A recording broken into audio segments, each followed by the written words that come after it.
வணக்கம். ஆஸ்ட்ரோவேலின் நல்ல நேரம் நிகழ்ச்சியின் சார்பாக அத்துறை சப்ஸ்கிரைபர்களையும் எல்லா அன்பு உள்ளங்களையும் எனது நண்பர்களையும் வருக வருக என வரவேற்பதில் பெருமகிழ்ச்சி கொள்கிறேன். எப்பவும் போல இறைவணக்கத்தை கூறி இந்த வீடியோ தொடங்குவோம். வக்ரதுண்ட மகாகாய சூரியகோடி சமப்பிரபக அவிக்னம் குருமே தேவ சர்வகாரியேஷு சர்வதா. தென்னாட்டுடைய சிவனே போற்றி, என் நாட்டவர்க்கும் இறைவா போற்றி. அன்பர்களே, நண்பர்களே, மற்றொரு புதிய காணொலியில் உங்கள் அத்துணை பேரையும் சந்திப்பதில் மிக்க மகிழ்ச்சி கொள்கிறேன். இன்றைய காணொலியுடைய தலைப்பு விருச்சிக ராசி. வினை பயனை அறுத்து வெல்லும் விருச்சிக ராசி. 62 ஆண்டுகளுக்கு பிறகு வரக்கூடிய சூரிய திசை. விருச்சிக ராசி மற்ற எல்லா ராசிகளிலும் விருச்சிக ராசி கொஞ்சம் தனிப்பட்ட ராசி. எந்த வகையில்? நிறைய மர்மம், நிறைய ரகசியம், அதோடைய புகலிடம் விருச்சிக ராசி.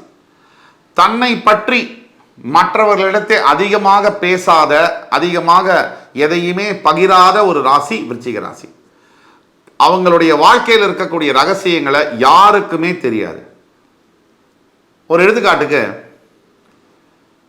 விருச்சிக ராசி மறைவு ஸ்தானம்.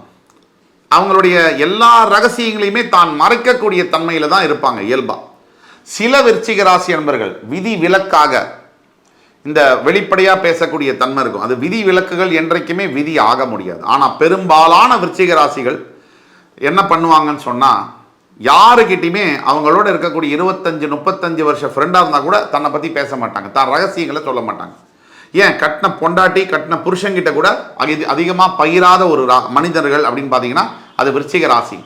அதே மாதிரி ஒருத்தர் ஏதாவது அவங்களுக்கு நடந்து போச்சுன்னு சொன்னால் அதை அவங்களால மறக்கவே முடியாது. நீங்கள் ஒரு துரோகம் பண்ணிட்டீங்க ஒரு விருச்சிக ராசி அன்பர்களுக்குன்னு சொன்னால், உங்களுக்கு யாராவது துரோகம் பண்ணாங்கன்னா விருச்சிக ராசி அன்பர்கள் உங்களால் அதை மறக்கவே முடியாது, வாழ்நாள் முழுக்கவும் மறக்க முடியாது. அதே மாதிரி மன அழுத்தம், மனதில் புழுக்கம், என்னன்னே தெரியாத குழப்பம், பல வகையான எண்ணங்கள், ஒரு 550-600 தாட்ஸ் உள்ள போயிட்டே இருக்கும். இதெல்லாம் விருச்சிக ராசியுடைய சொந்தங்கள். அதே மாதிரி விருச்சிக ராசி அன்பர்களுக்கு ஏன் என்னென்ன நட்சத்திரம் வருது பார்ப்போம். முதல்ல விருச்சிக ராசிக்கு விசாக நட்சத்திரம், அதுக்கப்புறம் அனுஷ நட்சத்திரம், அதுக்கப்புறம் கேட்ட நட்சத்திரம். இந்த விசாகம் 4ஆம் பாதத்தில் தொடங்கி, அனுஷ நட்சத்திரம் 1, 2, 3, 4 பாதங்கள் தொடங்கி, கேட்ட நட்சத்திரம் 1, 2, 3, 4 பாதங்களோட விருச்சிக ராசி முடிவடையும். இதில் விசாகம் என்பது குரு பகவானுடைய நட்சத்திரம், அனுஷம் என்பது சனி பகவானுடைய நட்சத்திரம், கேட்டை என்பது புதன் பகவானுடைய நட்சத்திரம். இந்த நட்சத்திரங்களுடைய தாக்கம் விருச்சிக ராசி, அதாவது செவ்வாயுடைய வீட்டில் குரு சனி புதன். இதில் குரு சனி கூட பரவாயில்ல, புதன் செவ்வாய்க்கு சற்றும் ஆகாத ஒரு கிரகம். அப்போ கேட்ட நட்சத்திரத்தில் பிறந்த அத்துணை பேருக்கும் இப்படி இருக்குமா அப்படின்னு கேட்டால் கிடையாது. கேட்ட நட்சத்திரம் 1ஆம் பாதம் மற்றும் 2ஆம் பாதத்தில் பிறந்தவர்களுக்கு சற்று நன்றாகவே இருக்கிறது வாழ்க்கை. கேட்ட நட்சத்திரம் 3ஆம் பாதத்தில் பிறந்தவர்களுக்கு கொஞ்சம் சவால்கள் அதிகமாக இருக்கு. கேட்டை நட்சத்திரம் 4ஆம் பாதத்தில் பிறந்தவர்களுக்கு முதற் பகுதியான வாழ்க்கையில பிரச்சனைகளும், 2ஆம் பகுதியான வாழ்க்கையில நல்லபடியான முன்னேற்றங்களும் நடக்கிறது. இதுதான் உண்மை. இதே மாதிரி குருவுடைய நட்சத்திரம் விசாக நட்சத்திரத்தில் ஒருத்தர் பிறகுறாங்கன்னு சொன்னா, அந்த விருச்சிக ராசியில அதிகப்படியான பக்தி அவர்களுக்கு இருக்கும். அதே மாதிரி அனுஷ நட்சத்திரத்துல, விசாக நட்சத்திரத்துல, அதாவது விருச்சிக ராசியில அனுஷ நட்சத்திரத்தில் பிறக்கக்கூடியவர்களுக்கு அதிகப்படியான சந்நியாச மார்க்கத்தை தேட வேண்டும் என்ற எண்ணம் இருக்கும். ஏன்னா சனி பகவானுடைய நட்சத்திரம் செவ்வாயுடைய வீட்டில். இதுக்கு மாறாக விதிவிலக்காக சில நபர்கள், ரொம்ப குறிப்பிட்ட சில நபர்கள், ஒரு 10% மனுஷ நட்சத்திரத்துக்காரர்கள் அத்தனையும் அனுபவிக்க வேண்டும். எல்லா விதமான தவறான எண்ணங்களும் மனதில் வருது, அதை நினைச்சு கவலைப்பட்டுக்கவும் பட்டுக்குவாங்க, அது தவறையும் செய்வாங்க. இதுதான் உண்மை. இப்போ சராசரியா விசாக நட்சத்திரத்தில் ஒருத்தர் பிறகுறாங்க விருச்சிக ராசியில் அப்படின்னா, அவங்களுடைய வாழ்க்கை என்பது ஒரு 4 வருஷம், 4 வயசு வரைக்கும் குரு தசை நடக்கும். அதுக்கு பிறகு 19 வருஷம் சனி தசை, 4, 19, 23. அதுக்கு பிறகு ஒரு 16 வருஷம் புதன் தசை, 39 வயசு.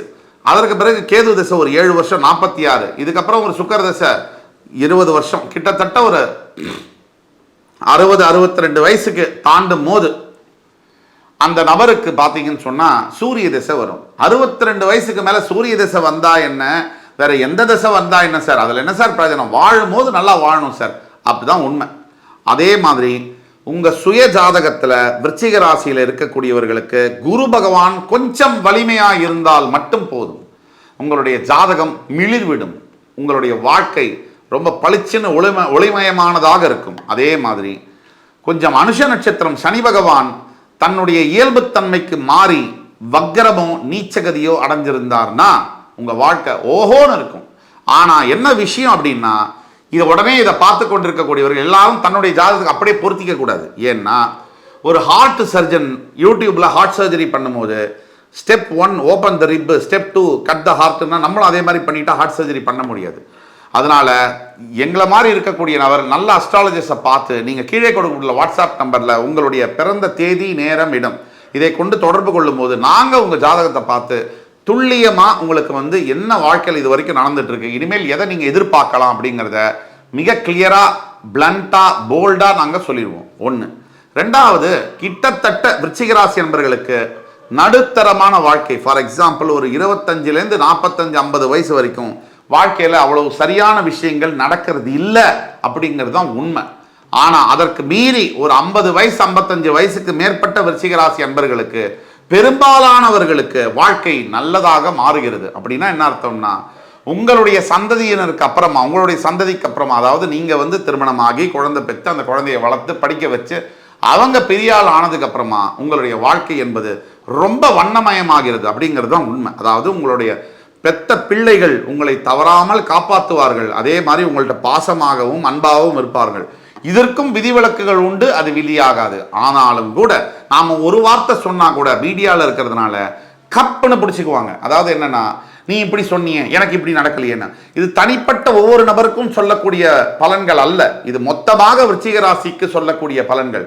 இது கோச்சார ரீதியாக உள்ள பலன்கள். இதோடைய தன்மை என்பது உங்களுக்கு 60%, 50% பொருந்தும். ஆனால் மிச்சம் முழுசா பொருந்தணும்னா உங்களுடைய ஜனன ஜாதகம் கண்டிப்பாக நம்ம பார்க்கணும். ஆக கிட்டத்தட்ட சூரிய திசையை இப்பொழுது அனுபவித்துக் கொண்டிருக்கக்கூடிய விருச்சிக ராசி அன்பர்களுக்கு ராஜாதி ராஜயோகம், ஓரளவுக்கு சூரியன் உங்க ஜாதகத்தில் நீச்சம் மட்டும் ஆகாம ஓரளவுக்கு 6, 8, 12 மறையாம இருந்திருந்தாருன்னா சூப்பரா இருக்கும். அதே மாதிரி இன்னொரு விஷயம், உங்களுக்கு ஓரளவுக்கு குரு பலம் அந்த ஜாதகத்தில் விருச்சிக ராசி அன்பர்களுக்கு இருக்குன்னு சொன்னா, இல்லை உங்கள் ராசியை குரு பார்க்குறாருன்னு சொன்னால் அதை விட யோகம் இருக்க முடியாது. உங்களுக்கு ஆகாத திசை அப்படின்னு பார்த்தோம்னா புதன் திசை. விருச்சிக ராசி என்பவர்களுக்கு புதன் திசை வந்தாலே பிரச்சனை, கடன் தொல்லை, அவமானம், ஒரு சண்டை, குடும்பத்தில் பிரிவு, எல்லாம், உடல் ஆரோக்கியத்தில் குறைபாடு எல்லாம் ஏற்படும். ஆக ஒட்டு மொத்தத்தில் விருச்சிக ராசி என்பவர்களுக்கு குரு திசை, சூரிய திசை, இந்த திசைகள் வரும் பொழுது உங்களுடைய வாழ்க்கை வேற லெவல்ல மாறக்கூடிய வாய்ப்புகள் 100% இருக்கு. இதை பயன்படுத்தி கொள்ள வேண்டும் முழுமையாக. இந்த குரு திசை, இந்த சூரிய திசையானது விருச்சிக ராசி என்பவர்களுக்கு பதவிகளை அள்ளித்தரும். தனகாரகனான குரு பகவான் ஓரளவுக்கு சுபத்துவத்தில் உங்கள் ஜாதகத்தில் இருக்கும் பொழுது உங்களுக்கு நினைத்தே பார்க்க முடியாத அளவிற்கு பொருளாதார வரவை கொடுப்பார், உண்மை. அதே மாதிரி புத்திர பாக்கியத்தை கொடுப்பார். அதே மாதிரி கல்யாணம், நல்ல திருமணம். பொதுவாக விருச்சிகத்தில் இருக்கக்கூடிய அன்பர்கள் லவ் மேரேஜ் தான் பண்ணுவாங்க. அதுலேயும் ஜாதி விட்டு ஜாதி, மதம் விட்டு மதம், ஏன் கண்டம் விட்டு கண்டம். இந்தியா பையன் ஆஸ்திரேலியா பொண்ணை கல்யாணம் பண்ணுறாருன்னா அவர் விருச்சிக ராசியாக இருக்கக்கூடிய வாய்ப்பு 99.99% வாய்ப்பு இருக்கு. அதே மாதிரி வெளிநாட்டில் இருக்கவங்களும் உங்களை பார்த்தா அவங்களும் அட்ராக்ட் ஆவாங்க. ஆக விருச்சிக ராசி என்பவர்களுக்கு வெளிநாடு சம்பந்தப்பட்ட தொடர்புகள் வரக்கூடிய வாய்ப்புகள் ரொம்ப ரொம்ப எளிது. ஆனால் அந்த வெளிநாட்டில் போய் சஸ்டெயின் ஆகக்கூடிய வாய்ப்புகள் ரொம்ப ரொம்ப கடினம். ஜாகிரதையாக ஒவ்வொரு மூவியும் எடுத்து வைக்கணும். நீங்கள் எப்போ பார்த்தாலும் வருத்தப்பட்டுக்கிட்டு எனக்கு இது நடக்கலை, எனக்கு அது நடக்கலைன்னு சொல்லி வேதனைப்படுறதை விட, வாழ்க்கையில் யாருக்கு நம்பிக்கை இருக்கோ அவங்க மட்டும் என்னை ஃபாலோ பண்ணால் போகிறோம். நம்பிக்கை இல்லாதவர்களுக்கு இந்த இடத்துல ஒரு வேலையும் இல்லை. ஆக என் அன்புமிக்க விருச்சிக ராசி நேயர்களே, உங்களுக்கு நான் சொல்லக்கூடிய விஷயம் ஒன்று தான். நீங்கள் குரு பகவானுடைய காயத்ரி மந்திரம் என்று சொல்லக்கூடிய ஓம் விருஷபத்வஜாய வித்மஹி கிருணிஹஸ்தாய தீமஹி தன்னோ குரு பிரச்சோதயாத், இந்த மந்திரத்தை மட்டும் இல்லாமல் நீங்கள் கந்த சஷ்டி கவசம், ஸ்கந்த குரு கவசம், காலையில் ஸ்கந்த சஷ்டி கவசம், சாயங்காலம் ஸ்கந்த குரு கவசம், இதை தொடர்ந்து நீங்கள் கேட்கும்பொழுது உங்கள் வாழ்க்கையில் அற்புதங்கள் நிகழ்ந்தே தீரும் என்று கூறி, அடுத்து வரும் காணொலியில் மறுபடி உங்கள் எல்லோரையும் சந்திக்கும் வரை உங்களிடமிருந்து விடைபெறுவது உங்கள் சுபாஷ் பாலகிருஷ்ணன். நன்றி, வணக்கம், வாழ்க வளமுடன்.